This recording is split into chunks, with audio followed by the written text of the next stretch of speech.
प्रार्थना। योगेन चित्तस्य पदेन वाचाम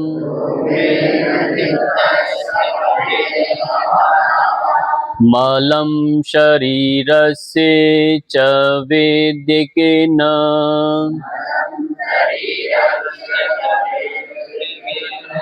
योपाकरोतं प्रवरं मुनीनां पतंजलि प्राञ्जलिरानतोऽस्मि।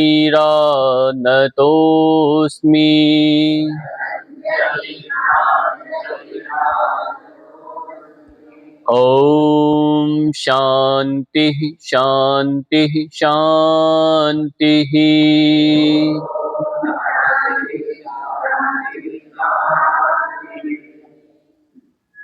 अपने स्थान पर खड़े होंगे।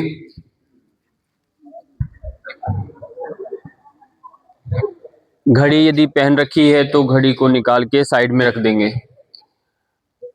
चश्मा उतार देंगे। बिल्कुल शिथिल रिलैक्स होकर के अभ्यास करेंगे। मुट्ठियां बंद करके शिथिलीकरण व्यायाम का अभ्यास 2 मिनट के लिए सभी अपने स्थान पर सिंपल जॉगिंग करेंगे। अपनी क्षमता से अभ्यास करना। यदि क्षमता ज्यादा है तो आप गति में करेंगे, क्षमता कम है तो धीमी गति से करेंगे। श्वास का ध्यान रखेंगे और श्वास की अनुकूलता से अभ्यास करते रहेंगे। अभी धीरे धीरे पांव को ऊपर उठाओ।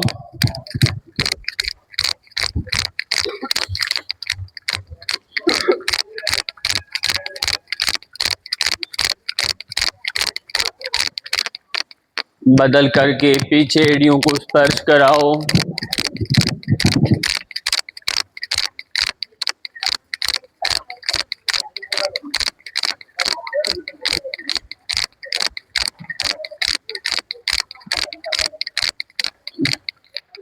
धीमी गति से सामान्य पार्श्व साइड जॉगिंग करेंगे।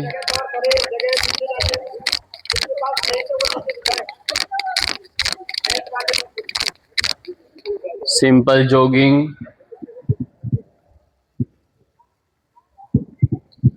हाथों को गोल गोल घुमाएंगे।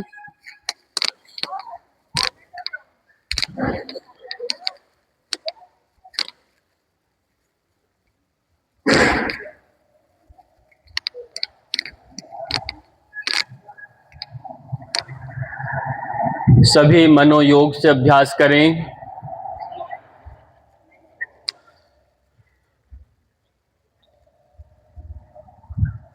बदल करके जंप के साथ 1 2 3 4 5 6 7 8 9 10 और बदल के 1 2 3 4 5 6 7 8 9 10 बदल करके जंप आगे पीछे हो रही।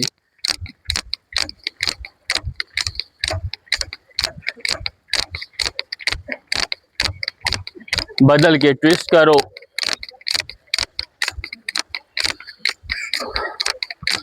ट्विस्टिंग करो खूब अच्छे से, रुकना नहीं है।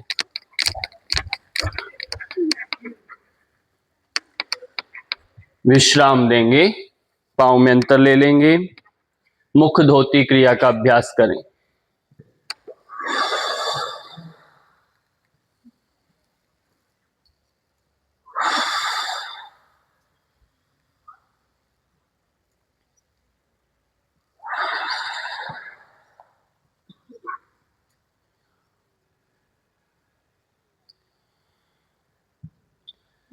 जब किसी में हम सामान डालते हैं, बैग भर गया या कुछ भी बर्तन भर जाता है, आटा डाला आपने, तो आप क्या करते हो, उसको ऐसे करते हैं तो और नीचे चला जाता है, स्थान बन जाता है ना, यानी रिक्त, यानी वो फुलावट में था। ऐसे जब शरीर के अंदर जब हम अभ्यास करते हैं, कूदते हैं, जंप करते हैं, तो एक्स्ट्रा जो फैट साइड में लटकी रहती है ना, ये भी व्यवस्थित हो जाती है। इसलिए मात्र थोड़ा अभ्यास से ही ठीक होता है। श्वास लेते हुए हाथों को ऊपर लेकर जाएंगे। श्वास भरते हुए हाथ ऊपर लेकर जाओ, ऊपर खींचो, श्वास छोड़ते हुए नीचे, 10 बार दोहराओ।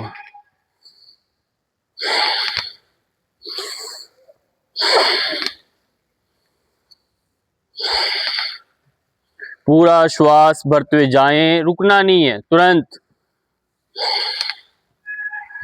एड़ियां उठाएं। एड़ियों में दर्द जो होता है ना, ये अभ्यास करने से एड़ियों का दर्द दूर होता है। बदल करके पाँव में थोड़ा अंतर है, हल्का सा पीछे झुकेंगे, एड़ियां नहीं उठाना। 10 बार करो। 1। कमर की स्ट्रेंथ बढ़ती है, इससे फेफड़ों की ताकत बढ़ती है।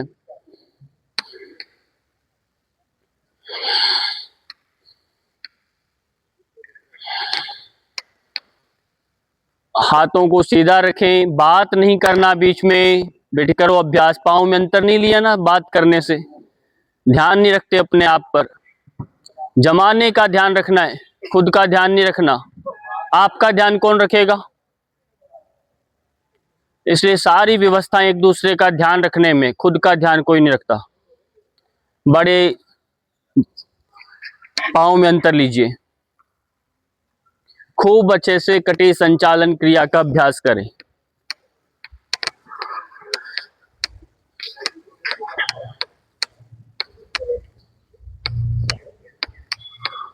जितना संभव हो दाएं बाएं ट्विस्ट करें।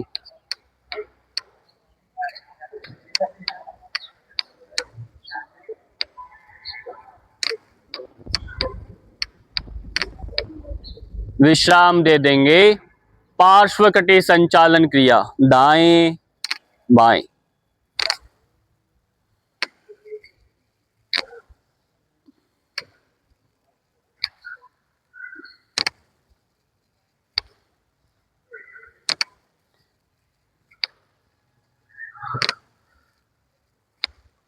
बाजुएं कान के स्पर्श कराना, हथेली धरती की ओर करना जब जाते हैं साइड में। सीधा सीधा देखो, कमर बीच में है, वी बना हुआ है। अब जब साइड में जाते हैं तो ऐसे नहीं करना, हम ऐसे कर लेते हैं। इसको जैसे वहीं रहना है, कमर से मुड़ना है। बात समझ में आ रही है? अभी तक सीखे नहीं। आप जाते हैं तो इधर चले जाते हैं, ये किसने कहा इधर? जब इधर जाते हैं इधर चले गए। ऐसा रिलैक्स नहीं होना। कमर की ताकत बढ़ानी है तो हाथ सीधा करके साइड में झुको, तब खिंचाव आएगा साइड में। यदि आप दाएं बाएं होंगे तो नहीं होगा। क्लियर हुआ? पाँव के पंजे सीधे रखने होते हैं। पाँव में खूब अंतर लीजिए। ऐसे क्यों खड़े हो? आज 9वां दिन है, कुछ समझ में आता है? आता है। आगे झुक करके क्रॉस करते हुए हाथों को स्पर्श कराएं।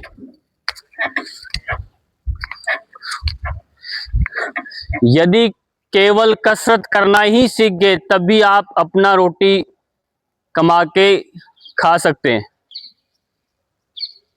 इतना ही पर्याप्त है। जो अभ्यास 10 दिन में सिखाया गया है, यदि यही अभ्यास आप करवाना शुरू कर दें तब भी आप भरपेट भोजन करा सकते हैं अपने परिवार को।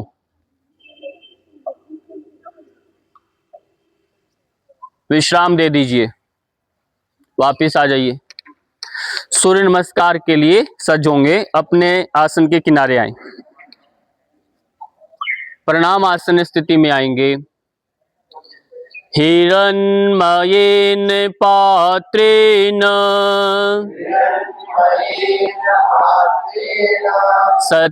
सत्यसापिहितं मुखम् तत्त्वं पुषन्नपावृणु।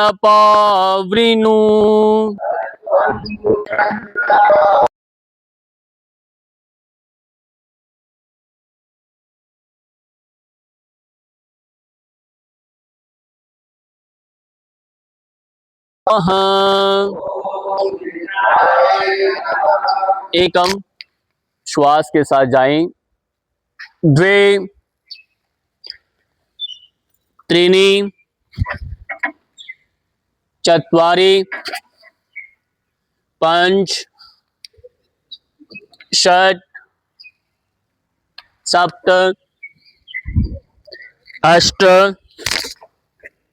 नव दश। ओम रवये नमः। एकम द्वे।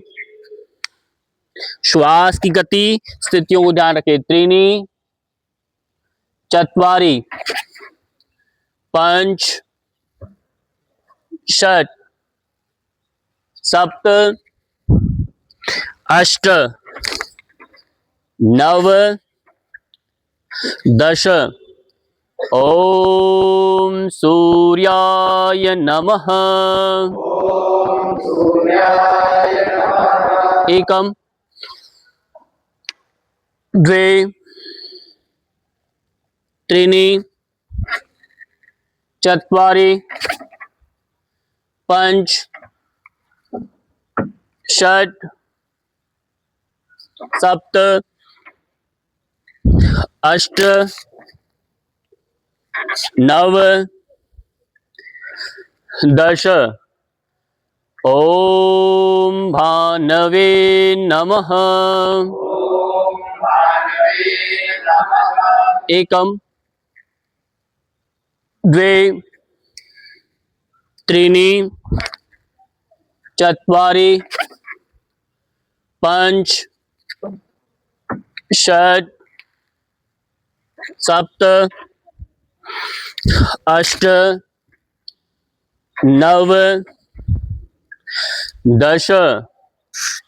ओम खगाय नमः। एकम हाथ ऊपर लेके जाए। बाजुएं कान के स्पर्श हैं क्या? हथेलियां नहीं मिली अभी तक, हाथों को मिलाओ। द्वे त्रीणि चत्वारि पंच षट सप्त अष्ट। एक साथ समता में आए सभी। नव दश। बातों में समता नहीं चाहिए। अभ्यास करिए, अभ्यास के लिए आए तो। ओम पूष्णे नमः। एकम द्वे त्रीणि चत्वारि पंच षट सप्त अष्ट नव दश। ओम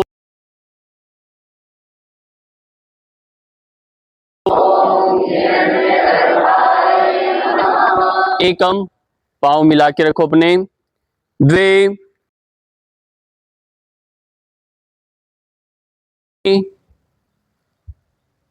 चत्वारि पंच षट सप्त अष्ट नव दश। मंत्र दोहराएंगे। ओम मरीचे नमः।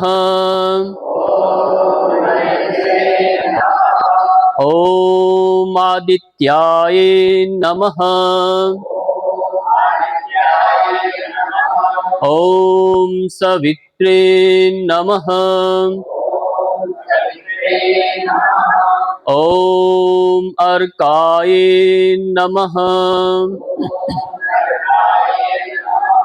ओम भास्कराय नमः। ओम श्री सवित्र सूर्य नारायणाय नमः।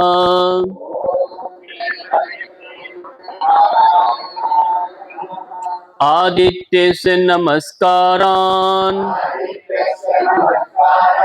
ये कुर्वन्ति दिने दिने आयु प्रज्ञा बलं वीर्यम् तेजस्तेषां च जायते अकाल मृत्युहरणम् सर्वव्याधि विनाशनम्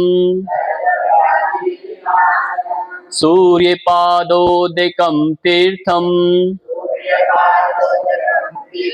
जठरे धारयापहम्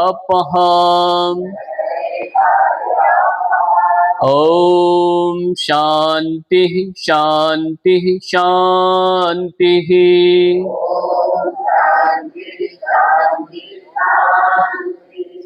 एक बार हाथों की पांव की स्थितियां देखो। पांव मिले हुए हैं, पांव के पंजे मिले हुए हैं। हाथ कहां पर है हमारे? सीधे अंदर की तरफ है। आगे क्यों करते हैं इसे? शिथिल नहीं होना। जब तक कोई अभ्यास चलता है उसकी दक्षता में बिल्कुल सावधान रहना होता है और स्वयं से उसको देखना होता है कि मेरी स्थितियां ठीक है क्या नहीं है। यदि आप स्वयं का मॉनिटरिंग नहीं करते तो आपका मॉनिटरिंग कोई और करेगा। आपकी शरीर का नियंत्रण किसकी और हाथ में होगा, सोच लीजिए। फिर आपको जैसा चाहे वो वैसा चला सकता है। इसलिए बहुत सरल अभ्यास होता है कि हम हर रोज अपने को, स्वयं को, शरीर के अंगों को साधें। इससे बढ़कर कोई नहीं हो सकता। जो भागदौड़ दुनिया में भाग रहा है ऐसे ही, और उसको कोई और ही चला रहा है, और फिर वो कार्टून की तरह इधर से उधर खिलौने की तरह भागता रहता है। स्वयं का कोई उसका अस्तित्व नहीं होता धरती पर, न उसका कोई अपना अनुभव है। तो ये उस भीड़ में हम ना आए। हम अपना कोई लक्ष्य तय करें, हम औरों के लक्ष्य न बने, स्वयं का लक्ष्य साधें। इसलिए नित्य अभ्यास करते समय स्वयं का पूरा स्वाध्याय करना होता है। अभ्यास के दौरान विश्राम दें। भूलने की प्रवृत्ति रहती है मनुष्य की, बहुत ज्यादा भूलता है, और अब तो इतना भुलक्कड़ हो गया है, और जब बार बार भूलता है तो उसको खरमस्ती वाला यानी गधा बोला जाता है। पशुवत आचरण हो जाता है उसका। जब हम बार बार न भूल करके शिक्षा लें अपने आचरण से, तो अनुभव उसका बड़ा एक उसको ताज बन जाता है, बड़ा उसको लेके जाता है। इसलिए अष्टांग योग का प्रकरण रहा। अभी हम साथ में 3 अभ्यास करेंगे। पहले करेंगे आप वृक्षासन, फिर नटराजासन, और तीसरा एक पाद पवन मुक्तासन, खड़े होकर के उथित एक पाद पवन मुक्तासन का अभ्यास। ये तीनों अभ्यास करेंगे। मैं आपको करके नहीं दिखा रहा, आप स्वयं करेंगे। वृक्षासन के लिए सज्ज हो जाएं। एकम, दाएं पांव से उठा करके पैर को बाएं पांव के मूल में रख देंगे। पैर का पंजा ऐसे बाहर न रहे, ऐसे इसको बिल्कुल सीधा कर दें। द्वे, हाथों को श्वास लेते हुए साइड में। त्रीनी और चत्वारी, स्थिर करें, रोक के रखें। महर्षि पतंजलि ने अष्टांग योग के बारे में बताया कि जो सामान्य लोग हैं, निम्न श्रेणी के, अधम बुद्धि के जो लोग हैं, उनके लिए अष्टांग योग का आचरण यदि वह करते हैं तो वो लक्ष्य को प्राप्त कर सकते हैं सहजता से। यदि जिनका कोई संस्कार नहीं है पूर्व जन्म का, वो सब इस मार्ग को अपनाएं। 3 मार्गों में एक मार्ग ये भी है। तो यम, नियम, आसन, प्राणायाम, प्रत्याहार, धारणा, ध्यान, समाधियो अष्टवंगानी, ऐसा साधन पाद में सूत्र आता है। वापिस आएंगे। पंच, षट, सप्त, पांव को छोड़ना नहीं, यहीं से पांव को पकड़ेंगे। नटराज आसन के लिए धीरे धीरे आगे झुकेंगे। तो पहला अंग जो बताया यम, यम सामाजिक अनुशासन बताया कि यम का आचरण करने से सामाजिक व्यवस्था ठीक होगी। नियम का आचरण करने से व्यक्तिगत अनुशासन है, स्वयं के लिए, उत्कर्ष के लिए ये पालन करना है। तो ये दोनों पहले यम और नियम, यम के 5 अंग, अहिंसा, सत्य, स्तये, ब्रह्मचर्य, परिग्रह, यमः, बदलेंगे, विश्राम देंगे। अब यहीं से पैर को रोक लेंगे। उथित एक पाद पवन मुक्तासन में होल्ड करके रखें, स्थिर करें। और नियम के लिए कहा शौच, संतोष, तप, स्वाध्याय, ईश्वर प्रणिधानानि नियमाः। ये नियम। यदि हम यम का पालन नहीं करेंगे तो जो व्यवस्था समाज में बनी है वो आपको दंडित करेगी, विश्राम देंगे। यदि नियम का पालन नहीं करेंगे तो आपको कोई दंड नहीं देने वाला, वो स्वयं के लिए, जागरण के लिए होता है। आप कितने पवित्रता में रहते हैं, स्नान करें या ना करें, किसी पड़ोसी को कोई प्रॉब्लम नहीं। आप स्वाध्याय करें ना करें, कोई लेना देना नहीं। कितने संतोषी हैं, उससे कोई लेना देना नहीं। कितनी पूजा पाठ करें, किसी से कोई मतलब नहीं। ये स्वयं का व्यक्तिगत अनुशासन होता है। यदि यम का पालन नहीं करेंगे, दूसरे पांव से हुआ नहीं हुआ, चलो करो, ऐसे क्यों बोल रहे हो गया, दूसरे पांव से अभ्यास कीजिए। रोक के रखें, द्वे, त्रीनी और चत्वारी, सहजता से रोकें। यदि अहिंसा का पालन नहीं किया, हिंसा करेंगे यदि समाज में, तो आपको दंडित किया जाएगा। चाहे वह मन से करें, वचन से करें, कर्म से करें, किसी भी प्रकार यदि हिंसा में आप पकड़ में आ गए तो आपको दंडित किया जाएगा। यदि झूठ बोलेंगे तब भी दंडित होंगे, चोरी करेंगे तब भी दंडित होंगे, या अति संग्रह करेंगे, स्टोर करके स्टॉक कर लेंगे तब भी दंडित, या ब्रह्मचर्य का पालन नहीं करेंगे, इधर उधर गड़बड़ करेंगे तब भी आपको दंड दिया जाएगा। ये नियम सार्वभौमिक है, इसलिए महर्षि पतंजलि ने इनको महाव्रत कहा। जाति बदल के वापिस आएंगे और नटराज आसन में जाएं। महर्षि पतंजलि ने कहा, जाति देश काल समय नवच्छिन्ना सार्वभौमा महाव्रतम। ऐसा नहीं कि केवल भारतीयों के लिए ही यह पालन करना है कि हिंसा नहीं करना, झूठ नहीं बोलना, चोरी नहीं करना, पूरे सभी जगह ये नियम है, बच्चों को पढ़ाया जाता है। कोई स्कूल विद्यालय ऐसा नहीं है कि जहां कहा जाए कि चोरी करो, झूठ बोलो, कोई नहीं कहता। इसलिए सार्वभौमिक है, कोई देश काल परिस्थिति के अनुकूलता से नहीं है। बदल करके दूसरे उसी पांव से होल्ड करके रखो, उचित एक पाद पवन मुक्तासन की क्रिया। इसलिए मेन शिक्षा का उद्देश्य यम और नियम का पालन करना ही होता है। जो इसका पालन करेगा वही आगे बढ़ेगा, ये शरीर तभी साथ देगा, विश्राम दे देंगे। 3 अभ्यास आपको बताए जा रहे हैं, हनुमान जी के नाम से हैं। हम उसको बोलते हैं वीरभद्रासन, प्रकार 1, प्रकार 2, प्रकार 3। ये मैं आपको करके दिखाता हूं, ध्यान से देखिए। इससे आपकी पांव की ताकत बढ़ेगी। आज इस तरह से कर रहा हूँ, डायरेक्टर साहब कुछ दिखाएंगे उसी हिसाब से और घुटनों की ताकत बढ़े, पिंडलियों की स्ट्रेंथ बढ़े, उसके लिए हम वीरभद्रासन प्रकार करते हैं। एक दिन आपने आज किया, ये करें, अगले दिन वो अभ्यास करें। इसलिए एक अलग से चार्ट बना के रख सकते हैं। आप पहले ध्यान से देखेंगे, योग में सबसे महत्वपूर्ण होता है प्रदर्शन करना। यदि आपका प्रदर्शन बहुत अच्छा है तो सामने वाले को 80% तो वैसे ही समझ में आ जाता है। तो आपकी स्थितियां बिल्कुल अच्छी होनी चाहिए, तभी आप अपने फोटोज ले सकते हैं, किसी को भेज सकते हैं। नहीं तो गलत प्रचलन हो जाता है। देखते हैं आजकल सब गूगल में उल्टा पुल्टा फोटोएं डाल के अपलोड कर देते हैं, तो उसको लगता है कि ऐसा ही होता होगा, नए के लिए उसको ऐसे लगता है, पर ऐसा नहीं है। अब पहला जो आसन हम करेंगे उसका नाम है वीरभद्रासन प्रकार 1 में 1 कहने पर पांव में अंतर ले लेंगे। जंप लेके भी कर सकते हैं, आराम से भी कर सकते हैं। 2 कहने पर हाथ साइड से ऊपर। जितना सावधानी से आप देखेंगे, करना नहीं अभी, देखेंगे उतना अच्छा से बाद में आप कर पाएंगे। 3 कहने पर केवल और केवल पैर को आपने इस तरह से मोड़ना है, कमर सीधी रखनी है, जितना हो सके पांव में अंतर रखना है। 4 कहने पर दबना है और पैर को इधर धक्का लगाना है, दबना है। कमर को सीधा रखना है, ऐसे आगे नहीं पहुंचाना, कमर सीधा। फिर दब सकते हैं, दबिए। ये स्थिति जो है, फिर मिडल फिंगर को देखना, ठुड्डी लगेगी इधर, इस तरह से स्थिति बना के रोक के रखेंगे।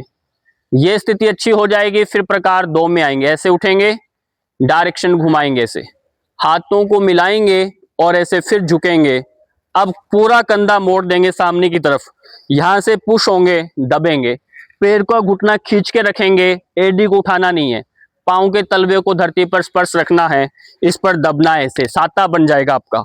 हाथों को मिला के रोक के रखेंगे। क्लियर? जब ये स्थिति अच्छी होती है तब एक स्थिति तीसरे नंबर पर आती है वीरभद्रासन प्रकार 3 की, वो तब होती है। अब फिर एक पैर को आप यहीं से उठा करके धीरे धीरे हम आगे की ओर झुकते हैं और पूरा ऐसे टी बनाते हैं, रोक के रखते हैं।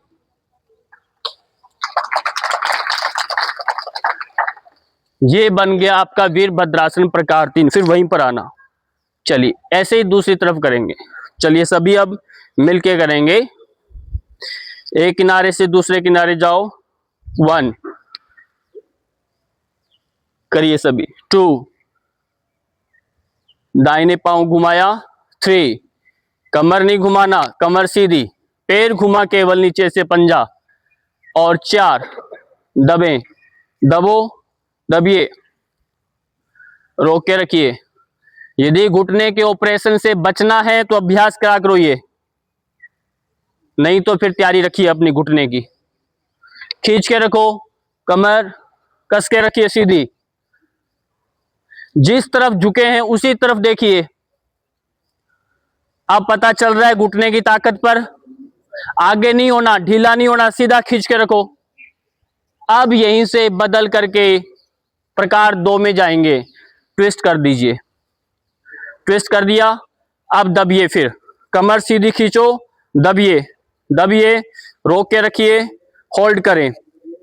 1 2 3 4 5 6 7 8 9 10 रिलैक्स करोगे, हाथ साइड से आइएगा। अब प्रकार 3 करके देखिए। एक पैर को बीच में लाओ, पैर को बीच में लाओ, पूरे अच्छे से बैलेंस के साथ जाइए, धीरे धीरे रोक के रखिए, स्थिर करें।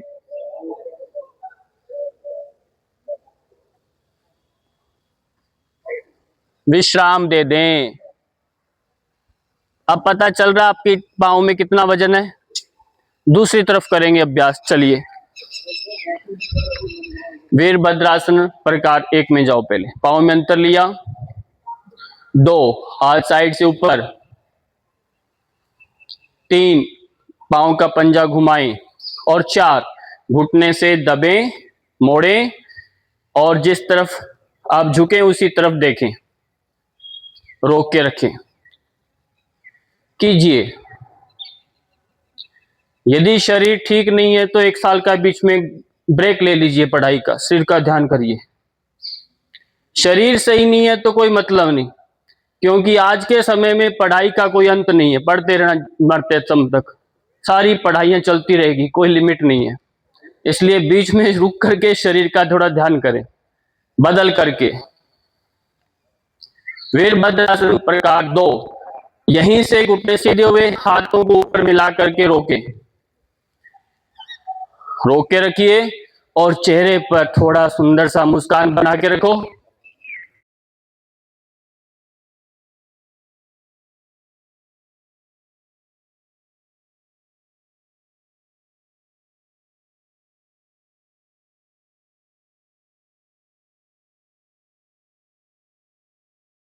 रखिए। अब यहीं से प्रकार 3 करेंगे। आपने पार्कों में देखा, एक व्यक्ति खड़ा है, उसके पास लोग आके अपने आप फोटो खिंचवा रहे हैं, खिंचवाते कि नहीं? ऐसे तो बस वो स्टेचू बन गया, और स्टेचू की बड़ी कीमत हो जाती है। 3 प्रकार करो, एक पांव पर बैलेंस बनाओ। अब ध्यान रखना है पहले कौन सा पैर उठाया था, अब कौन सा कर रहे हैं। चलिए करिए, कोशिश करें आपका पांव बिल्कुल सीधा हो जाए पीछे। अर्थराइटिस तो आपको आएगा नहीं यदि ये अभ्यास अच्छे से होने लग गया तो। हाँ, कोई पर्स छीन कर, कोई चेन छीन के नहीं बाज सकता आपकी, यदि अभ्यास अच्छे हो गए तो। उसको मालूम नहीं है आपके पैर में कितनी ताकत है, एक लात लगेगी। वापिस आ जाओ, बैठ जाइए अपने स्थान पर, बैठ जाइए।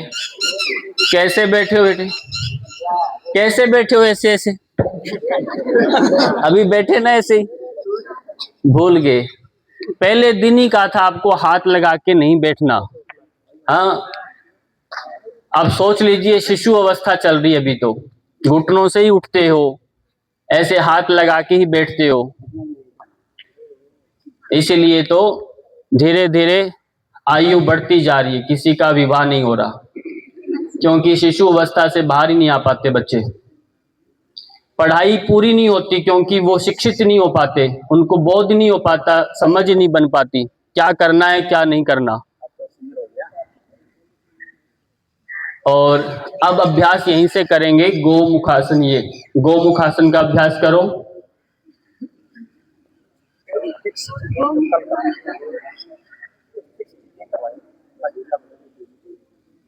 गोमुखासन का अभ्यास करें। गोमुखासन का अभ्यास कैसे होता है, भूल गए? एक पैर को ऊपर से क्रॉस करो।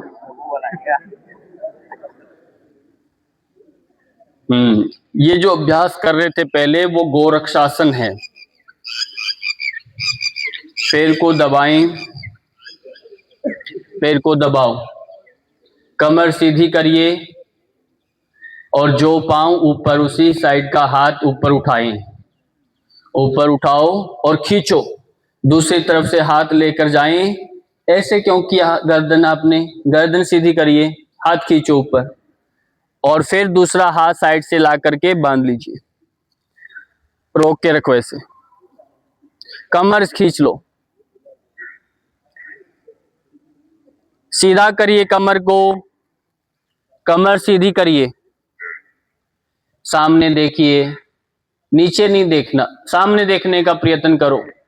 बदल दीजिए, बदल दें, दूसरे तरफ से करें, दूसरी तरफ से करें, पांव का दबिए। जब घुटने से घुटना स्पर्श होगा तो आप समझिए हिप्स के एक्स्ट्रा जो फैट है, थाइस की फैट है, वो भी कम होती है इससे, लोअर बैक दर्द ठीक होता है इससे। हाँ चलिए करिए अभ्यास, अपना करिए, नहीं ले जाएगा कोई आपको, काम करवाएगा। सोचिए, ये काम ही करना है तो ऐसे बातें करो। कमर सीधी करके रखिए, कमर सीधी करके रखिए। अब हाथ कौन सा बेटे आपका ऊपर, जो पैर ऊपर है वही हाथ ऊपर लेके जाना है। ध्यान दीजिए कौन सा पैर ऊपर आपका और हाथ ऊपर कौन सा है, जागते रहना है। वापिस आओ, विश्राम दे दे। स्वामी दयानंद सरस्वती जब पढ़ने गए, उनको कहा कि मेरे को अध्ययन करना है स्वामी विरजानंद दंडी जी के पास, तो उनकी शर्त यही थी कि एक बार ही बताऊंगा मैं, एक बार अध्ययन करवाएंगे, बार दोबारा नहीं बताएंगे पाठ को। यदि आपको ये शर्त मंजूर है, मान्य है, तो आप यहां पढ़ सकते हैं। अब सोच लीजिए कितनी बार बताया जाता है, और फिर वो पूरी ताकत से पूरी अपनी चित्तवृत्तियों को नियंत्रित करके अध्ययन करते थे, श्रवण करते थे और बड़े अनुशासित रहते थे। स्वामी विरजानंद दंडी तो आंखों से अंधे थे, फिर भी उनके ऐसा नहीं कि उनके सामने बैठ करके कोई गलत हरकतें करें। अब आंखों के सामने बैठ के हरकतें गलत करते हो आप, इसका मतलब क्या? महर्षि पतंजलि कहते हैं श्रद्धा वीर्य स्मृति समाधि प्रज्ञा पूर्वक इतरेषाम, जिसमें श्रद्धा नहीं है उसके आगे गति नहीं हो सकती। श्रद्धावान बने पहले तो। बहुत अच्छे अच्छे सूत्र दिए। अब यहीं से वज्रासन से बैठ करके सुप्त वज्रासन में जाएं। भले कोई देखे ना देखे, आपको पता चल गया कि एक बात गलत है तो उसको ठीक रखना है आप। हाँ, लेट जाइए पीछे सुप्त वज्रासन में, सुप्त वज्रासन में लेट जाइए, लेट जाइए सुप्त वज्रासन में। प्रयास करें कि आपके दोनों घुटने मिले हुए रहें, कंधों को ढीला छोड़ दें, गर्दन को ढीला छोड़ दें। अभी तो विचार कर रहे हैं कि लेटना चाहिए कि नहीं चाहिए, ऐसे ही समय निकल जाएगा। लेट जाइए, क्या विचार करते हो? धीरे धीरे करो, सबको करना है, जल्दी मत करो। अभी मैं इसलिए बैठा हूं यहाँ पर, लेट जाइए। आराम से कोहनियां लगा करके गर्दन को लमका दो पीछे, नहीं लेट सकते तो कोहनियां धरती पर रखो, गर्दन को पीछे लटका दो। ऐसे करने मात्र से भी आपका थायराइड ठीक हो जाएगा। लेट जाते हैं तो कमर दर्द ठीक होगा, घुटनों की ताकत बढ़ेगी। बहुत सुंदर। विश्राम दे दें, आराम से पांव को विश्राम दे दें और पवन मुक्तासन का अभ्यास करें। पवन मुक्तासन कीजिए, पवन मुक्तासन करें। कल सबके आंखों पर पट्टी रहेगी और अभ्यास बोला जाएगा, आपको अपने आप करना है। देख लीजिए, आसनों के नाम के तुरंत मन में चित्र आना चाहिए। पवन मुक्तासन में होल्ड करके रोक के रखें और पांव के पंजों को नीचे की तरफ दबा के रखो, एक दूसरे पर क्रॉस नहीं कराएं। गर्दन उठा लें, ठुड्डी को दोनों घुटनों के बीच में स्पर्श करा दें। स्वयं को जितना छोटा हो सके बना दीजिए। कुछ बच्चों ने गर्दन भी नहीं उठा रखी अभी तक। गर्दन उठाएं, विश्राम दे दें, विश्राम दे दें। ये तो बहुत सरल अभ्यास था, ये पवन मुक्तासन का अभ्यास। विश्राम बोल दिया गया, विश्राम दे दो। माइक आपके लिए रखा हुआ है, दूर जो बच्चे हैं उनके लिए माइक का प्रयोग हो रहा है। हथेलियां आसमान की तरफ होती है विश्राम में। अब यहीं से हम जाएंगे चक्रासन। चक्रासन को नहीं छोड़ना, यही हमारा चक्रवर्ती बनाएगा। मैं चक्रासन के लिए सज हो जाइए। देवकरण जी सज हो जाओ, देखो मत किसी को।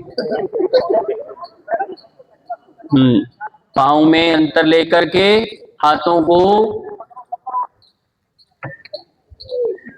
विनोद जी देखिए, ये देखो, ये खेत के पुल बन गए, ऐसा नहीं बनाना। आराम से, हाँ, पैरों में अंतर लो, लेटो, लेटो, पहले लेटो। हाँ, हाथों को ऐसे रखो, सब जानते हैं। हाँ, पैरों को मोड़ो, मोड़िए पैरों को, दूर करो पैरों में। अब करो, उठो, शाबाश, उठिए, उठिए। एक दूसरे को देख के टिप्पणी मत करो, करिए अपना, करिए बेटा। विश्राम दे दें, विश्राम दे दीजिए। बहुत सुंदर।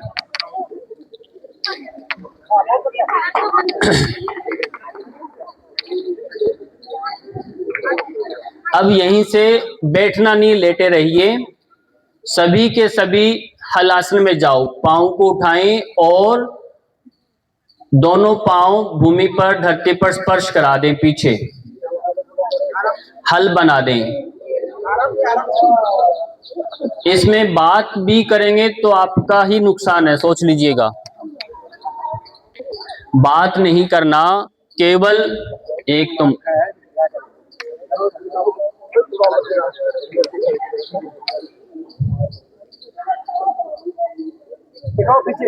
बहुत सुंदर।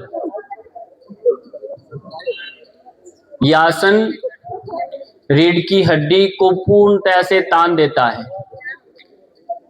गर्दन की पूर्णता से खिंचाई होती है, पर बीच में गर्दन को दाएं बाएं नहीं करना।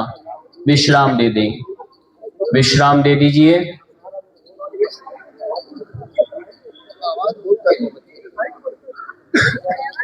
विश्राम दे दें। अब यहीं से लेटे रहिए, बैठना नहीं है। लेटने के अभ्यास चल रहे हैं ना, पीठ के बल लेटे रहें। मत्स्य आसन का अभ्यास करें, पद्मासन लगाएं, पद्मासन लगा करके, पद्मासन लगाएं और पद्मासन लगा करके दोनों हाथों का सहारा लेकर के और गर्दन को मोड़ करके सिर का बीच का भाग भूमि पर स्पर्श कराएं। और पद्मासन को धरती पर छोड़ दो, नीचे ढीला छोड़ दो, रख दो नीचे। पांव के अंगूठों को पकड़ के रखो, कोहनियां धरती पर स्पर्श करा दें। गर्दन को यदि आप विपरीत दिशा में मोड़ेंगे तभी आपने जो हलासन किया उसका बैलेंस होगा। पैरों को धरती पर रख दें पद्मासन लगा करके, विश्राम दे दीजिए, विश्राम दे दें। सभी पेट के बल उल्टा लेट जाओ,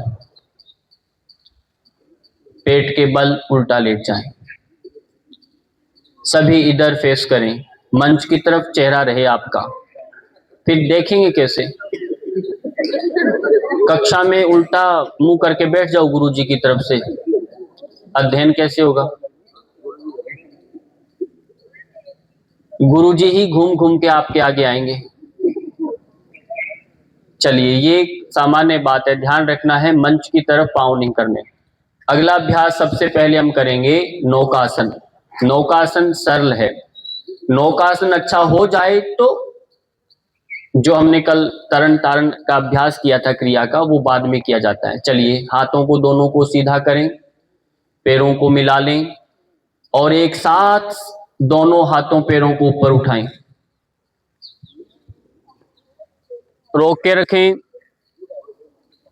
घुटनों में बेंडिंग मत आने दो, घुटने मुड़े ना बीच में, बिल्कुल हाथों को ऊपर उठा के रोक के रखिए, अच्छे से रोकिए, रोक के रखिए, विश्राम देंगे। हाथों को धरती पर रखकर भुजंगासन का अभ्यास करें। श्वास भरते हुए ऊपर जाएं,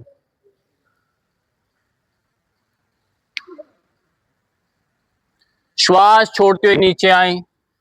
इस अभ्यास को 5 बार दोहराओ। श्वास के साथ जाएं, 10 सेकंड होल्ड करें, फिर वापस आना है।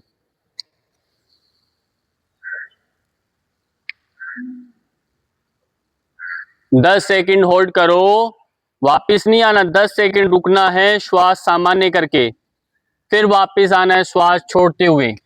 पैरों के पंजे सीधे करिए, पैरों को स्टैंडिंग में नहीं रखना, सीधे करो पैर, नीचे पंजा बिल्कुल सीधा। अभ्यास करते रहिए। यह अभ्यास आलस्य को दूर करेगा। आपकी रीढ़ की हड्डी अच्छी रहेगी तो पूरा शरीर स्वस्थ रहेगा। विश्राम दे दें। एक बार और करें।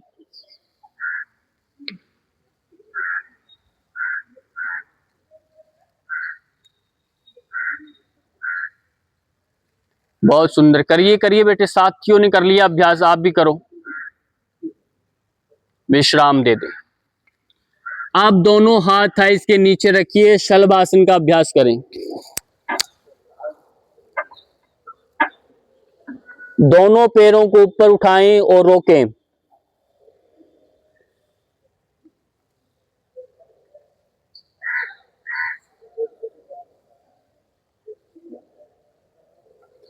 विश्राम देंगे। अब यहीं से एक बार फिर दोबारा करो।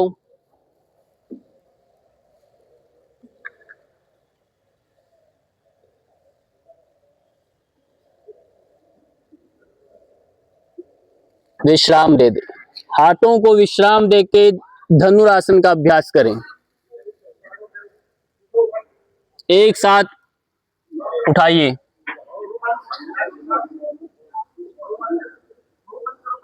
रोक के रखो। बहुत सुंदर, रोक के रखिए, विश्राम दे दें। शशांक आसन का अभ्यास करें। शशांक आसन में जाएंगे।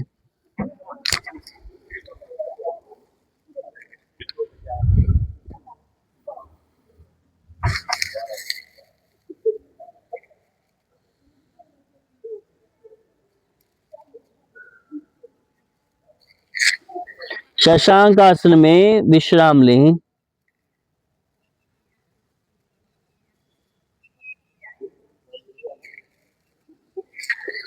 वापिस आ जाएंगे। सभी शवासन में लेट जाइए।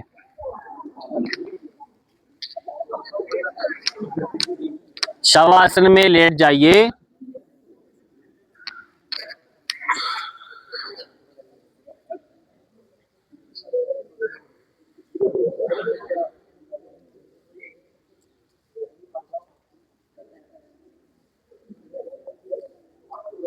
पूरे शरीर को विश्राम दे दें।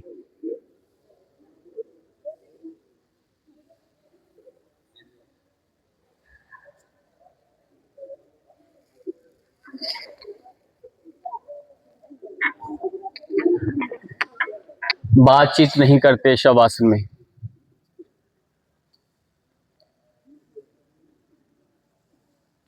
शवासन में बात करे तो पिशाच बन जाते। बातें नहीं करते।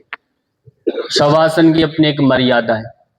आसनों में किसी में भी बातचीत न करें।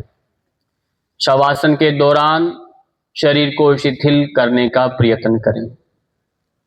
पूरे शरीर को विश्राम दे दें।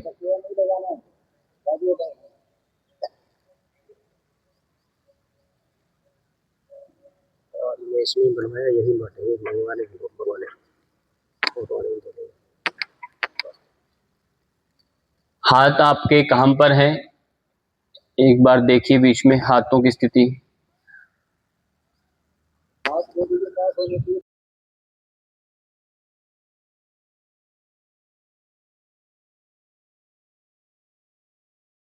नहीं करना, आगे रखो। जैसे पाँव में 1 से 1.5 फीट का अंतर ले लें। गर्दन को विश्राम दे दें। पूरा शरीर शिथिल।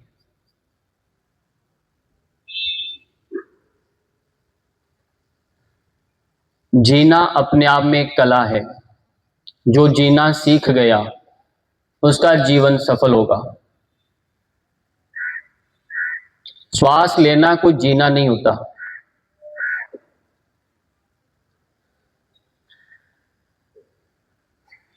स्वयं को देखें। शरीर क्या पूर्णतया से शिथिल है? हाथों पांव को अंतःचक्षु से देखें। कंधों को, रीढ़ की हड्डी को, शरीर का अंग प्रत्यंग कहीं कोई तनाव खिंचाव न रहे। पूरा शरीर शिथिलता का अनुभव करें। यदि कहीं जरा भी थकान लग रहा है उसे विश्राम दे दें। शरीर के किसी भी भाग में, किसी अंग विशेष में कोई दर्द है, कष्ट है, तो अपनी पूर्ण प्राण शक्ति को वहां ले जा करके उसे विश्राम दें, उसे शिथिल कर दें। और पूरा शरीर ये कहता है कि आप अकेले नहीं, हम आपके साथ हैं। सभी अंग आपके साथ है, चिंता नहीं करना। इससे उसका बल बढ़ जाता है और वह ठीक हो पाता है। जब हम उस दर्द को, उस भाग को छोड़ देते हैं, समाज में देखा उसी व्यक्ति की भांति होता है। फिर वो भी फिर और तनाव में चला जाता है। इसलिए पूरा शरीर एकजुटता से ये योग सिखाता है कि ऐसे चलना है।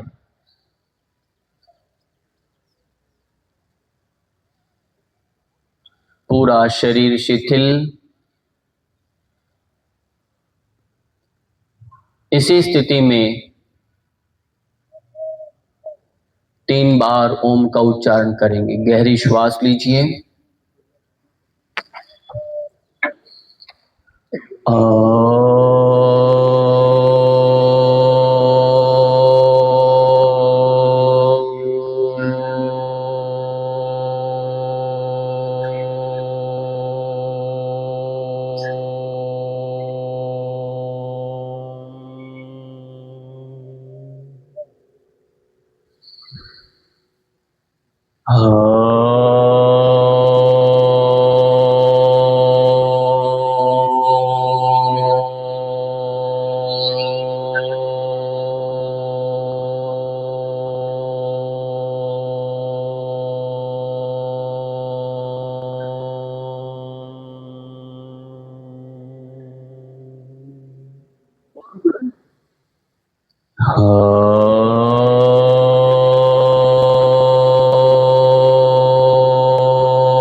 ओम के गुंजन को महसूस करें। तस्य वाचकः प्रणवः तज्जपस् तदर्थ भावनम। जैसा हम उच्चारण करते हैं उसी का भाव मन में चले, बिना भाव के शरीर में परिवर्तन नहीं आता। भाव जगत विचारों पर प्रभाव डालेगा, विचार आपके कर्म, कर्म से आपके संस्कार बनने लगते हैं। इसलिए भाव शुद्धि पर बल दिया। अब इसी स्थिति में अब वापिस आएंगे, प्राणवान बनाएंगे शरीर को। हाथों पांव की उंगलियों को हिलाएं, गर्दन को दाएं बाएं कीजिए।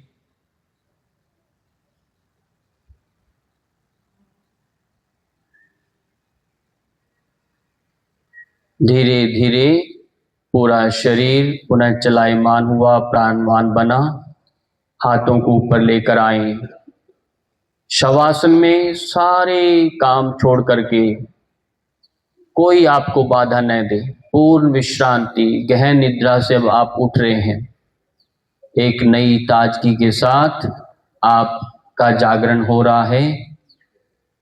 धीरे से आराम से करवट लें। एक तरफ करवट ले लेंगे और करवट लेके 3-4 सेकंड उसी स्थिति में होल्ड करें और फिर धीरे धीरे अपने स्थान पर बैठ जाएंगे।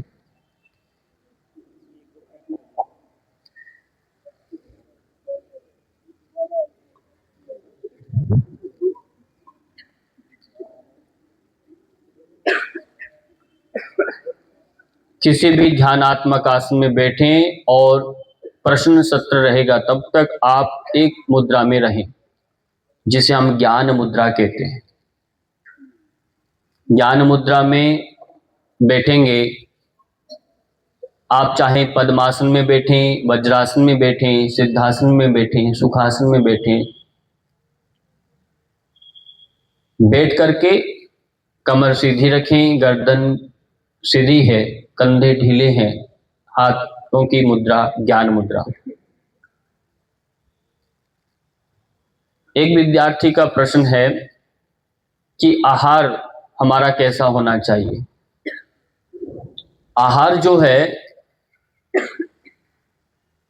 ऋषियों ने जो आहार की चर्चा की, हठ योग में योगियों ने जो आहार बताया, पथ्य अपथ्य का सेवन बताया, क्या खाएं क्या न खाएं, कैसा करें, तो उसके लिए कुछ 3 नियम है मुख्य, उनका पालन करना है, बाकी अपने सामर्थ्य से खाना है। जैसे हम जानते हैं आह्रियते इति आहार, जो हम ग्रहण करते हैं वह आहार है। आप क्या ग्रहण करते हैं? आप चाहे अभी विचारों को ग्रहण करते हैं, वो भी आहार है। आप पंच ज्ञान इंद्रियों से जो कुछ भी ग्रहण करते हैं वो आहार होता है, जिसे हम अष्टांग योग में प्रत्याहार कहते हैं। और आप यदि शाक का आहार करते हैं, दूध का आहार करते हैं, मांस का आहार करते हैं, फलाहार करते हैं, कुछ भी करें वो आहार कहलाता है, जो भी आप ग्रहण करते हैं।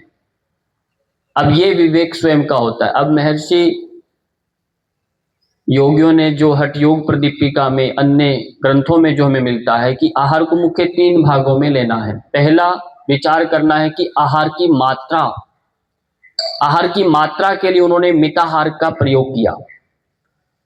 अब आपका प्रश्न होता है कि हम भोजन करें तो कितना करें, शाम को कितना खाएं, सुबह कितना खाएं, 4 रोटियां खाएं, 5 खाएं, कितना करें भोजन। उसके लिए उन्होंने केवल ये कह दिया कि मिताहार का पालन करें।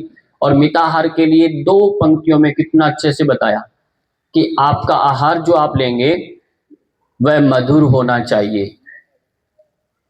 षड रसों में से मुख्य मधुर और वह स्निग्ध होना चाहिए। उसमें घी, उसमें खाने में रस होना चाहिए, नीरस भोजन नहीं हो, स्निग्ध हो और मधुर हो। मधुर स्निग्ध भोजन जब आप बना लेते हैं तो ईश्वर को यानी भगवान को अर्पित करके, उसका भोग लगाकर फिर उसे ग्रहण करना। पहली पंक्ति में कहा। और कितना करना, फिर दूसरी पंक्ति में बताया कि चतुर्थांश, यानी आपने जो भोजन यानी पेट का आधा भाग, यदि 100% पेट का भाग है तो 50% भाग आपने भोजन के लिए रखना। उसमें 25-25% हवा और पानी के लिए रखना। इस प्रकार से आपने भोजन की मात्रा उसमें बताई। यदि हम इस प्रकार से भोजन करेंगे तो वह मिताहार कहलाएगा, आप स्वस्थ रहेंगे। यह तो हो गया मात्रा। इस मात्रा को आप बिगाड़ेंगे, हवा पानी के लिए स्थान नहीं छोड़ेंगे तो शरीर हमारा साथ नहीं देगा। हमारे इंटरनल जो ऑर्गन होते हैं पाचन तंत्र से जुड़े, वो उन पर अतिरिक्त शक्ति लगती है, बल लगने लगता है, तो वो खराब होने लगते हैं। तो ये आपने इतना अत्याचार नहीं करना स्वयं के साथ। यानी भोजन कितना लेना, आधा पेट लेना, हवा पानी के लिए स्पेस छोड़ना है। फिर देखिए आपके अंदर भूख भी मिटेगी और आलस्य भी नहीं आएगा। और ऐसे करने से आयु बढ़ती है, बुद्धि बढ़ती है। ज्यादा खाकर व्यक्ति मर जाते हैं, कम खा के नहीं मरते। अति भोजन मना किया गया। दूसरा नियम बताया कि भोजन की गुणवत्ता, भोजन की गुणवत्ता होनी चाहिए। ऐसा नहीं कि आपकी थाली में जो भोजन है वो एक ही रस प्रधान हो गया, आप ही तीखा भोजन खाई जा रहे हैं, उसके अंदर सब मिर्च मसाला ही है, उसमें मीठा नहीं है, न लवण है, कषाई है, मधुर है। जो हमारे षड रसों में, वो षड रसों से पूर्ण होना चाहिए। अब उसमें पूरा डाइट जो आपको पोषण दे, आपका जो आहार है स्वास्थ्य को पूर्णता से आहार दे। उसमें जैसे हम पढ़ते हैं इसमें कि उसमें कार्बोहाइड्रेट भी होना चाहिए, यानी मधुर होना चाहिए। उसमें प्रोटीन भी है, विटामिन भी है, उसमें खनिज लवण वगैरह जो होते हैं वो सब उसमें रहना चाहिए। अब वो सभी उसमें पर्याप्त मात्रा में आपके भोजन में होना चाहिए, यानी गुणवत्ता के आधार पर। अब गुणवत्ता में दो भाग आयुर्वेद की दृष्टि से बता दिए कि लघु भोजन और एक गुरु भोजन। जो एक हल्का भोजन होता है, एक भारी भोजन होता है। कई बार हम देखते हैं बड़ी रिच डाइट ले लेते हैं, भारी भोजन ले लेते हैं। आज घर में पनीर भी खाया, मावा भी बना लिया और साथ में हलवा पूरी भी खा रहे हैं, तो भारी, उसको गुरु भोजन बोलते हैं, गरिष्ठ जैसे हम कहते हैं, जिसे पाचन सामान्य व्यक्ति से नहीं होता, वो जल्दी से सुपाच्य नहीं हो सकता। एक होता है लघु भोजन, सुपाच्य यानी जल्दी से पचने वाला, उसे हम लघु भोजन। ये अपनी अवस्था के अनुकूलता से आपको लेना, इसलिए कहा कि अपनी अवस्था से लेना।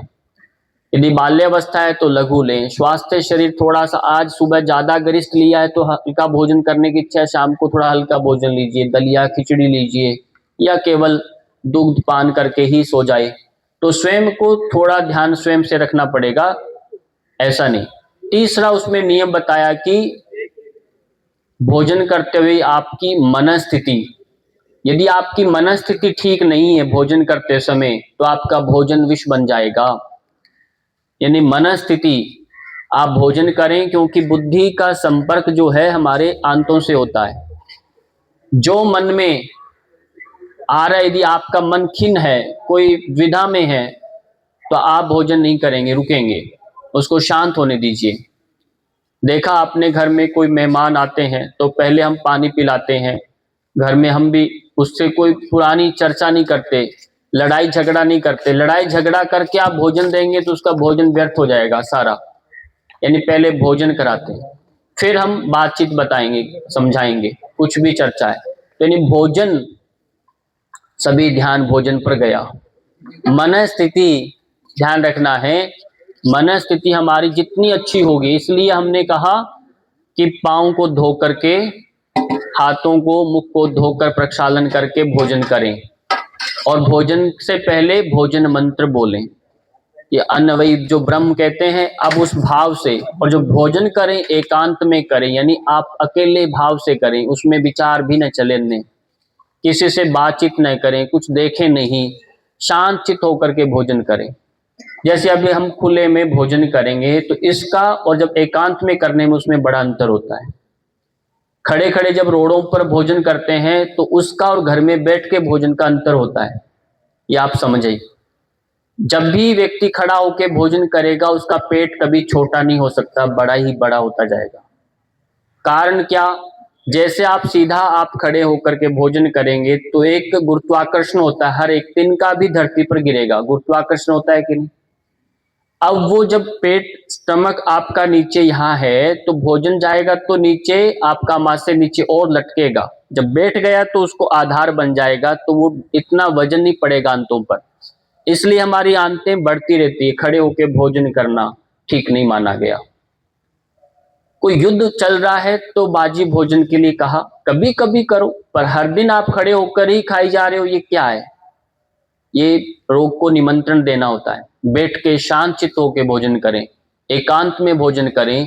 10 मिनट के लिए समय नहीं निकाल सकते भोजन के लिए तो फिर भागदौड़ आपकी व्यर्थ है, मत भागिए। आपका आहार ही दूषित हो जाएगा। आहार दूषित होगा तो विचार दूषित तो होंगे ही होंगे, फिर आपका नियंत्रण नहीं हो सकता। नियंत्रण फिर और कोई करेगा जो शुद्ध आहार ले रहा है, जो आपको तानसेन की एड दे रहा है ना, सब जगह होल्डिंग लगे हुए, तानसेन गुटखा पान मसाला खाओ, ये खाओ, मैगी खाओ, ये वो सब लोग खुद नहीं करते, इसलिए वो आपकी बुद्धि से आपके साथ खेलते हैं और आप वो काम करते हैं तो आपका बुद्धि व्यर्थ खराब हो जाता है, विवेक नहीं रहता उसमें। फिर जैसा चाहे वो वैसे मॉनिटरिंग करते हैं आपकी, आपको रिमोट से जहां चाहे वहां घुमा लेते हैं। आप स्वयं देखिए, कभी उनके साथ पान मसाला खाइए कि आज हम आपके साथ ही खाएंगे, चलो आपके साथ ही एक कोका कोला पिएंगे, पीजिए, नहीं कोई पिएगा आपके साथ, न आप उनको जानते। इतना शुद्ध आहार स्वयं से ही हो पाता है, इसलिए अपने आहार पर बल देना। तो ये पहला नियम बताया। खाली पेट सुबह नहीं रहना, सूर्योदय के पहले प्रहर के अंदर आपके अंदर पेट में भोजन जाना ही जाना। प्रहर मतलब सूर्योदय से 3 घंटे के अंतराल में प्रथम प्रहर में पेट में जितना अच्छा भोजन जाएगा आप उतने स्वस्थ रहेंगे। उसमें यदि आपने खाली छोड़ दिया तो शरीर में विकृति आएगी, अमाशय के रोग बढ़ने लगेंगे। तो जो सुबह सुबह सूर्य जैसे तप्त होने लगता है, शरीर की जठर अग्नि भी बढ़ने लगती है, तो उस समय भोजन बहुत जरूरी है। और फिर धीरे धीरे उत्तरार्ध होने लगता है सूर्य, तो भोजन की मात्रा भी धीरे धीरे कम होने लग जाती है। तो इस नियम से करें। खट्टा भोजन शाम को न लें, ज्यादा पानीदार भोजन शाम को न लें, वो दिन में लें। पानी की मात्रा आपको बताई, जो आपका वजन है, यदि आपका वजन 60 किलो है तो 20 किलो की मात्रा से आपको 1 किलो पानी पीना। आपका वजन अभी 40 किलो है तो 2 लीटर पानी पीना है, उसको अलग रख लीजिए लोटे में डाल करके, आप दिन में पूरा करिए उसको, कैसे पीते हैं। आपके चेहरे पर अपने आप ताजगी आ जाएगी, आपका चेहरा सुंदर हो जाएगा। सारा खेल पानी का है। पानी अच्छा होगा तो आपका लीवर अच्छा होगा, किडनी अच्छी होगी, ब्रेन हेमरेज नहीं होगा, हार्ट के रोग नहीं लगेंगे, शरीर में क्रम्प्स नहीं आएंगे, चेहरे की स्किन अच्छी रहेगी। ये सारा खेल पानी का है। आप पानी का आप ध्यान नहीं रखते तो आपकी सारी समस्याएं आती, और फिर दवाई खाएंगे, दवाई फिर पानी की बॉडी में कमी ला देता, और कॉन्स्टिपेशन होता है कि नहीं होता? जब भी इंग्लिश दवाई खाइए सब कॉन्स्टिपेशन, शरीर की गर्मी कम हो जाती है, गर्मी बढ़ती है शरीर में, और उष्णता बढ़ेगी तो पानी की कमी आती है, फिर हम पानी नहीं पीते। इसलिए गर्म दवाई जब लेते हैं तो नियम है कि दूध के साथ लीजिए पानी। यदि आपने गर्म कोई दवाई ली है तो 1 गिलास पानी पीजिए साथ में, कम मात्रा में पानी पिएंगे तो भी आपको नुकसान है। तो ये सब बातों का आप ध्यान रखेंगे। आहार से जुड़ा ये प्रश्न है और इसको ध्यान रखना है। अब बैठे बैठे एक बार 10 बार ऐसे हाथ ऊपर करेंगे, श्वास भरें, ऊपर लेके जाओ दोनों हाथों को, मुट्ठी बंद करें, श्वास छोड़ें।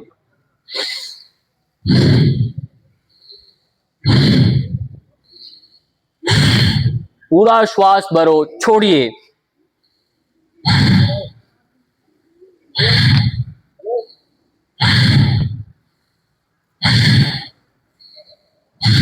प्राणाकर्षण यानी आपका ये भस्त्रिका प्राणायाम कहलाता है। हाथ की गति के साथ श्वास लें, श्वास छोड़ें, इससे शरीर में उष्णता बढ़ती है। हाई बीपी वाले नहीं करते, सामान्य लो बीपी वालों को बहुत अच्छा काम करता है ये। जिनको घबराहट होती है, जो डरते हैं, उन सबको करना चाहिए। विश्राम दे दें।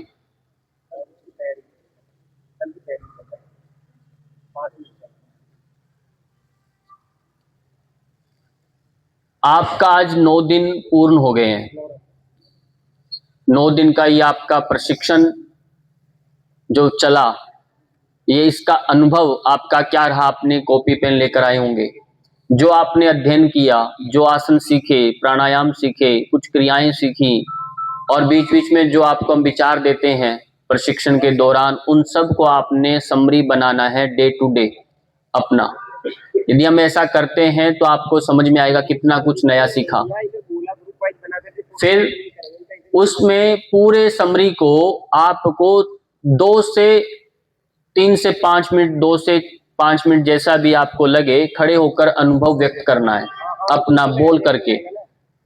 जब वो प्रतिपुष्टि आती है, फीडबैक जब आप देते हैं, तब माना जाएगा कि आपने योग से सीखा है और आप संतुष्ट है, ग्राहक संतुष्ट हुआ। अल्पाहार के बाद नहीं तो आपको प्रशिक्षण देना और स्वयं को भी पकड़ में नहीं आएगा कि हमने कितना सीखा। ये स्वयं सबके लिए, ये यानी पूरा प्रशिक्षण कंप्लीट तब माना जाएगा जब लास्ट में आप फीडबैक देंगे। और आपको ग्रुप में एक फीडबैक के लिए फॉर्म भी भेजा जाएगा। जो फीडबैक देगा उसको हम अपनी तरफ से भी ई सर्टिफिकेट भी प्रोवाइड करवाएंगे। दूसरा, आपको एप्लीकेशन का एक लिंक भेजा गया था, उनमें से आप उसको सुनिए। अभी सुने होते तो आप बीच में प्रश्न पूछ सकते थे। अभी आपने उसको खोल के, आपने डाउनलोड करके कोर्स को देखा ही नहीं है। देखते तो प्रश्न आते, अब जब आएंगे तब हम नहीं मिलेंगे। इसलिए अवसर होता है, ये 9 दिन निकले, इस 9 दिनों के अंतराल में आप जागते हुए पूछते और उत्तर आते आपको।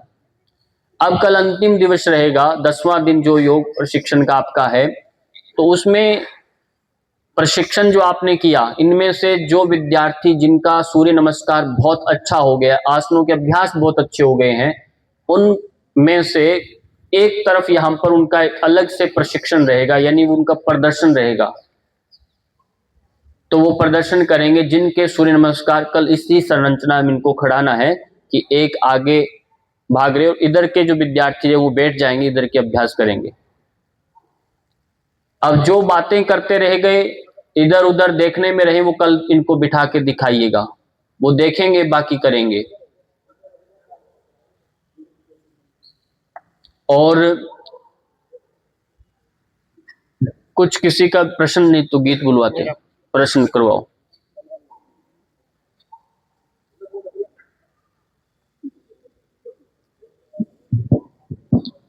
नमो नमः। नमो नमः। श्रीमन् मम प्रश्न अस्ति। अस्माकं सर्वेपि शिक्षक प्रशिक्षकाः न्यूनातिन्यूनं प्रतिदिनं किं कुर्युः? तेन योगाभ्यासेन एतेषां शारीरिकं मानसिकं सर्वाङ्गीण विकासः च भवति इति मम प्रश्नः। धन्यवादः। अस्तु, सभी नोट करेंगे। न्यूनतम हम 20 से 25 मिनट में हम क्या कर सकते हैं? एक छोटा सा एक योगासन चार्ट बन जाए, तो उसमें सर्वप्रथम आप जब प्रारंभ करेंगे, सेशन का सत्र को प्रारंभ करेंगे, तो उसमें दीर्घ ओम का उच्चारण करें। एक बार गहरी श्वास लेकर के ओम का उच्चारण करेंगे। ये आपका अभ्यास काल प्रारंभ हो रहा है योगासन का।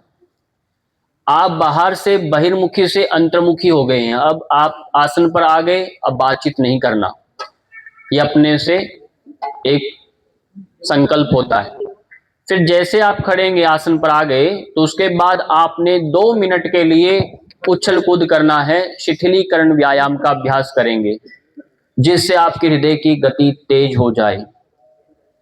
धीरे धीरे प्रारंभ करेंगे, जैसे मानो ट्रेन चल रही है, और गति में जाएंगे और धीरे धीरे विश्राम लेंगे। उसी प्रकार एकदम से प्रारंभ नहीं करना, एकदम से नहीं छोड़ेंगे तो उससे हृदय कमजोर होता है, ठीक अच्छा नहीं होता। ध्यान रखना है, धीरे धीरे गति को बढ़ाएंगे और धीरे धीरे गति को विश्राम देकर रुकेंगे। ये हुआ शिथिलीकरण व्यायाम के सारे अभ्यास जोड़ लेने उसमें छोटे छोटे।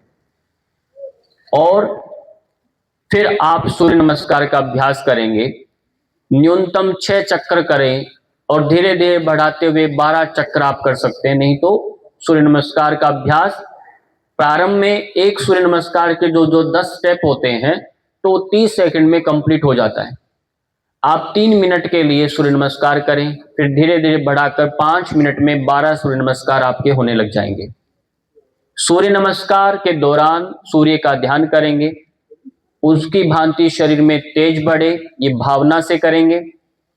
और सूर्य जगत का राजा भी है, आत्मा भी है, तो हम उसी भांति आपके अंदर भी प्रकाश, शरीर की शक्तियों का जागरण हो, तो इस भावना से करेंगे।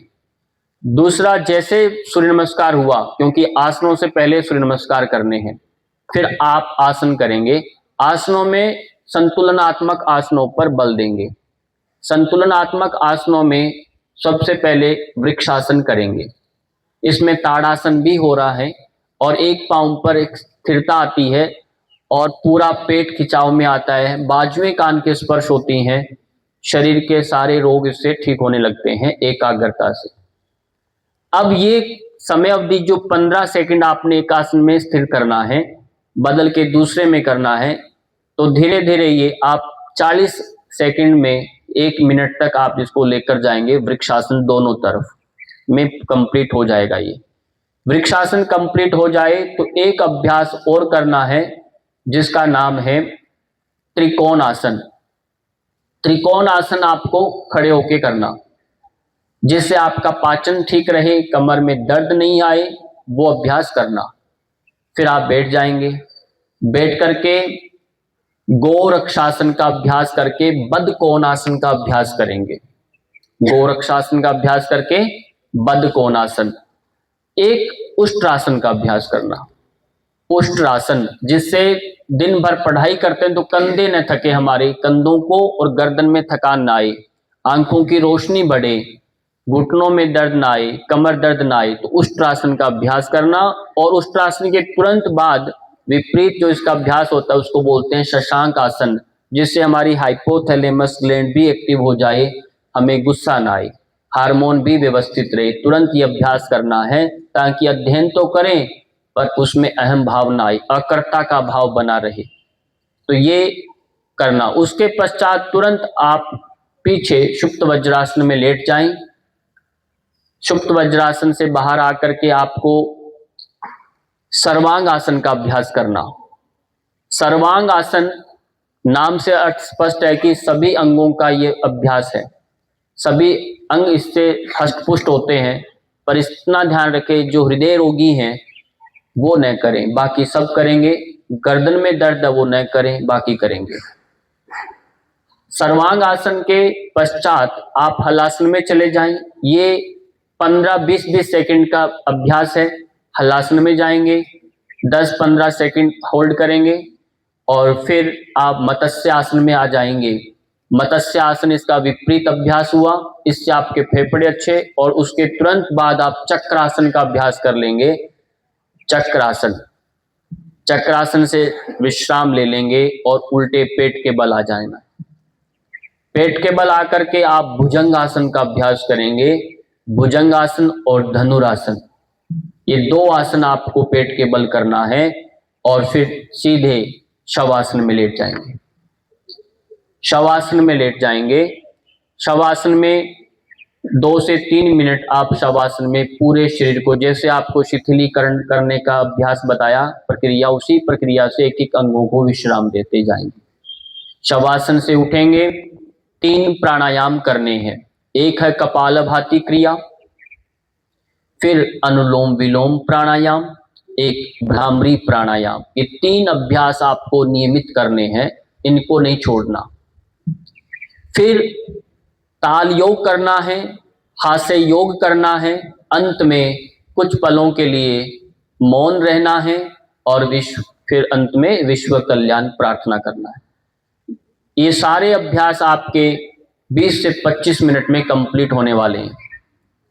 यदि इतना आप कर लेते हैं तो आप स्वस्थ रहेंगे, और स्वस्थ ही नहीं रहेंगे, इतने व्यवस्थित हो जाएंगे कि आपका पूरा परिवार आपके अनुसार हो जाएगा, यानी उनको पोषण मिल जाएगा। यानी एक यदि इंजन होता है गाड़ी का, तो इंजन कितने होते हैं गाड़ी में? एक, और डब्बे कितने होते हैं? बहुत सारे। तो आपको इंजन बनना है, डब्बे बने नहीं रहना। डब्बे का कोई कीमत नहीं है, वो खड़ा रहता है, इंजन ही लेके जाता है उनको मेन इंजन, घर का इंजन बन गए तो घर के सारे सदस्य वो डब्बे की भांति होते हैं,